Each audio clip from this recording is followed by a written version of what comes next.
Ano sila? Ang pasok ng Bigel ko, special project ko.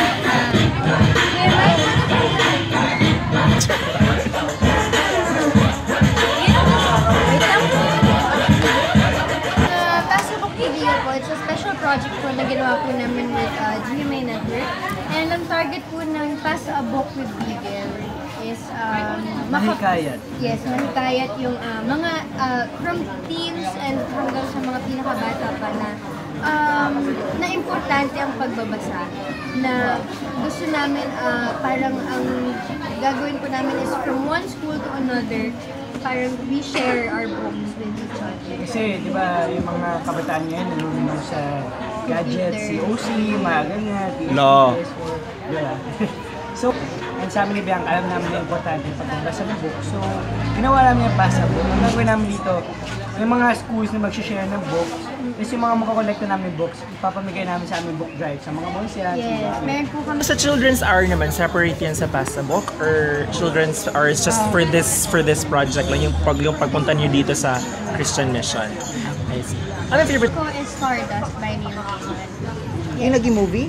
Yes. Actually, romance. Basta Stardust siya. talaga. And ako, ayaw ko po, personally, I don't read romance kasi feeling ko it's boring. Pero yung Stardust, I liked it kasi it brought me to different places. Ikaw na, Miguel. Ako ang favorite ko. Bangga. Di joke lang, ha? Ano na? Mahilig ka sa dictionary. Nakaloka. Akala ko vibe. Marvel book ako. Pero iba meron comic na. Pero yun, novel talaga siya. So, parang gusto kasi yung feeling na alam mo na agad yung storya bago pa ipalabas yung movie. And kasi yung nabasa ko, Marvel siya, Civil War, papalabas next year. So parang exciting siya na mapanood din sa movie kung paano gagawin. And meron pa binabasa ngayon ng Marvel, I guess of Captain America. So, spoiler ako, mamamatay si Captain America. Sorry guys. Yun. Marvel talaga. Maybe this time? Naka-relating din. Musta naman? Masaya. Relax lang. Relax pa kasi hindi pa kami nagsisimula. So parang kahit hindi sa amin to, wala kaming gahol pa. Saka masaya si Direk Neil. Pag nagde-direct siya, cool siya, nag-joke siya minsan. Tapos ang dami siyang payo sa amin bilang anak. Pa-describe naman ng content ng rules niya sa Maybe This Time. Ako si Stan dito. Tapos kababata ko si Tristan ang buong pangalan.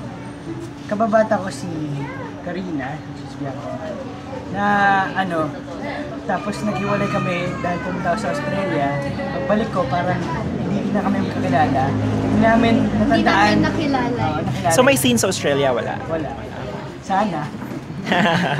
Ako naman dito si Karina Vergara. And si Karina, she has a strong personality. Also independent kasi independent siya. And ang beg niya dito is parang modern day Cinderella. Hindi ko i-explain kung paano, pero sana abangan po niyo kung paano siya naging modern day Cinderella. And marami po talaga siyang pagdadaanan. Ay, bigat. Pero at the same time, kumbaga, typical teenagers tayo. Sige, pagahan natin ngayon Hindi ko alam, kuya ko na siya. Kuya mo na. Kuya Miguel. Diba? Hindi ka naman bigo sa pag-ibig. Hindi ka naman... Wow, hindi siya bigo sa pag-ibig. Please Ay, expound. nagkukwento po siya sa akin. So, hindi naman siya. Oh!